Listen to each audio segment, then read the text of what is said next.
Voilà, il est pour l'instant 17h19. Dans un instant, nous allons avoir avec nous Dr Thomas Cannon de l'Institut universitaire gériatrique de Montréal. Restez là à l'écoute de votre AM 1410 à Montréal.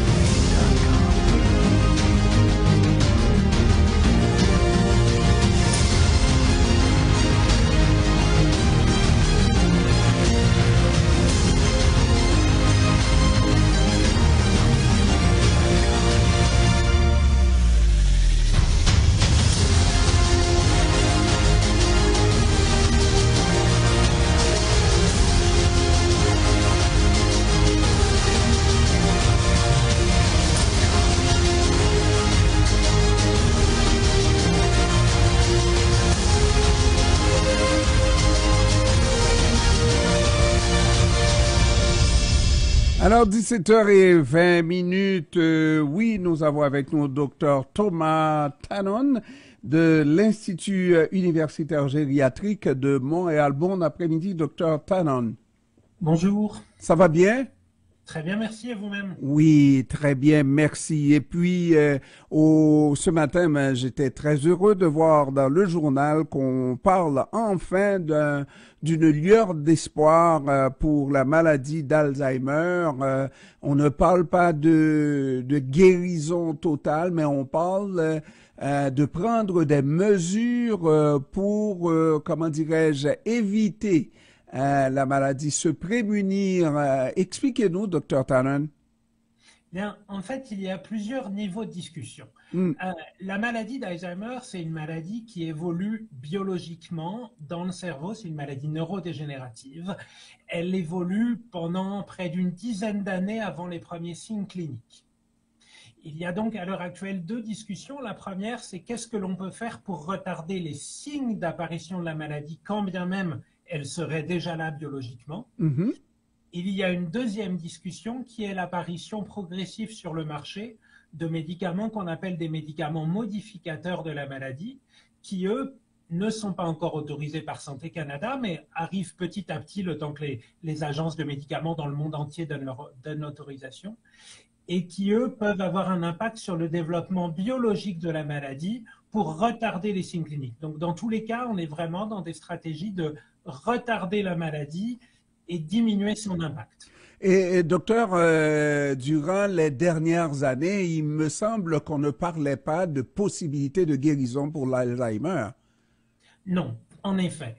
À l'heure actuelle, non plus d'ailleurs. On ne parle pas de guérison pour la maladie d'Alzheimer, mais si on est capable de stabiliser des patients avec une phase débutante de maladie d'Alzheimer, alors finalement, vivre avec une maladie d'Alzheimer deviendrait une maladie chronique comme de vivre avec un diabète ou de vivre avec un trouble cardiaque, par exemple. Hmm. Alors, rappelez-nous ce que fait cette maladie dégénérative par rapport à ces personnes, parce que lorsqu'on, nous, comme commun des mortels, on voit des personnes qui sont tellement différentes de ce qu'elles ont été, qui ne reconnaissent plus personne, leurs enfants, leurs proches, etc. Qu'est-ce que ça fait pour rendre à ce point dégénérée une personne qui, il y a quelques années, était une personne comme vous et moi? Alors, d'abord, il faut bien se souvenir que ce que vous décrivez sont des stades tardifs de la maladie et que dans un premier temps, il y a plein de personnes qui vivent avec une maladie d'Alzheimer, peut-être autour de vous, sans que vous le sachiez, Hmm. parce que les symptômes sont progressifs. La maladie d'Alzheimer atteint d'abord ce que l'on appelle la mémoire. Mais la mémoire n'est pas le souvenir. La mémoire, c'est la capacité à enregistrer une nouvelle information. Et donc, on se retrouve avec des personnes qui vivent bien souvent centrées sur leur perception du passé parce qu'elles n'ont plus enregistré les nouvelles informations. OK. Et donc, à partir de ce moment-là, elles vivent beaucoup dans leurs souvenirs. Les souvenirs, d'ailleurs, sont préservés longtemps dans la maladie d'Alzheimer. Et si on ne se souvient pas que l'on vient de manger, ou eh bien à ce moment-là, peut-être on va remanger si on a faim, ou au contraire, si on ne se souvient pas qu'il est l'heure de brosser ses dents, on va oublier des gestes d'hygiène, etc. Et c'est ça une partie des symptômes que l'on peut voir. C'est lié aux difficultés d'enregistrement des nouvelles informations. Et plus tard, naturellement, on perd les anciennes informations parce que des figures qui animaient notre environnement, ben on les oublie totalement. L'épouse oublie que c'est son mari qui est là, c'est ses enfants. Bien, Oui. c'est exactement ça à un détail près. Hmm. C'est qu'en fait, c'est comme si on refaisait le fil de la vie un peu à l'envers. On oublie en effaçant à l'envers. Ce qui signifie que si pendant un instant, parce qu'on a un souvenir particulier, on, on se pense avoir 40 ans, alors qu'en réalité, on en a 80.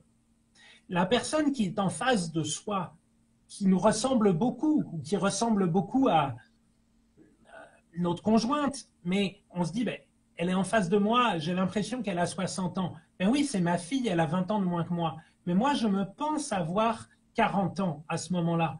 Donc la personne que je vois avoir 60 ans, je suis logique. Ça ne peut pas être ma fille. Ma fille n'aura jamais 20 ans de plus que moi. Et donc à ce moment-là, on va venir mal interpréter la temporalité et on va la confondre avec sa mère. Mais c'est pas qu'on ne reconnaît plus, c'est pas vrai. C'est qu'en fait, à cause de cette logique de temporalité, on va aller mettre la mauvaise étiquette sur une personne qu'on reconnaît bien. On reconnaît le lien affectif, on reconnaît que c'est quelqu'un qui nous est proche. Simplement, on se trompe de temporalité. Jusqu'au moment où on va perdre toutes ces notions-là et puis tout devient tout noir, tout confus et puis il n'y a plus rien là. Malheureusement, oui, dans les phases tout à fait terminales. Et c'est un des enjeux des stratégies que l'on discute, c'est comment repousser la maladie d'Alzheimer, du moins ses formes terminales, euh, pour qu'elle n'arrive pas, pour qu'on décède d'autres choses avant. Mais Euh, docteur, on dit, oui, dans les choses qu'on peut faire avant, justement, 30 minutes d'exercice et puis une bonne alimentation, ça peut aider au bon moment. Hein? S'il est déjà trop tard, bon, c'est déjà trop tard, mais tout le monde devrait se mettre à faire de l'exercice, ne serait-ce qu'une trentaine de minutes par jour, et bien s'alimenter de repas équilibrés. Tout à fait. En fait, il y a un trépied très important. J'aurais envie de dire manger, bouger, socialiser. C'est-à-dire que la vie sociale, elle va dynamiser les deux autres éléments dont on parlait. Hmm. Si on veut aller à une activité communautaire, on va faire naturellement nos 30 minutes d'exercice pour s'y rendre. Puis on va manger avec sa communauté, l'alimentation sera meilleure que manger seul face à son mur. Ouais. Et donc, en même temps, on va échanger, on va discuter, ça va être une stimulation cognitive intellectuelle. Donc, manger, bouger, socialiser, avant l'apparition d'un trouble cognitif, mais aussi dès le début des signes cliniques, le plus important, c'est de ne pas s'isoler. C'est vraiment essentiel et ça ralentira les troubles cognitifs.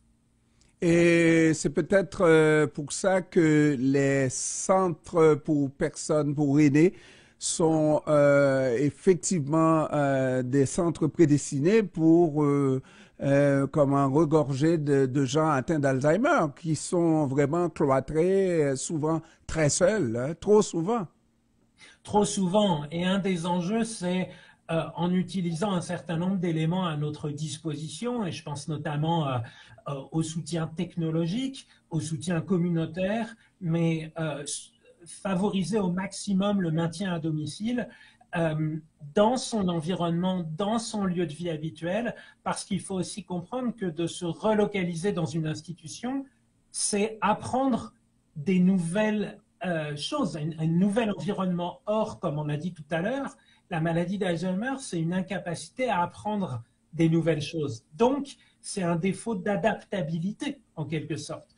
Donc, laissons la personne dans son environnement et structurons l'environnement, maintenons la socialisation pour permettre à la personne de rester vieillir chez elle. Alors donc, c'est tout un changement qu'on propose là. Et docteur, dites-nous, où est-ce qu'on pourrait trouver de la littérature pas trop complexe, trop compliquée pour permettre aux gens de s'informer sur enfin ces nouvelles avancées médicales?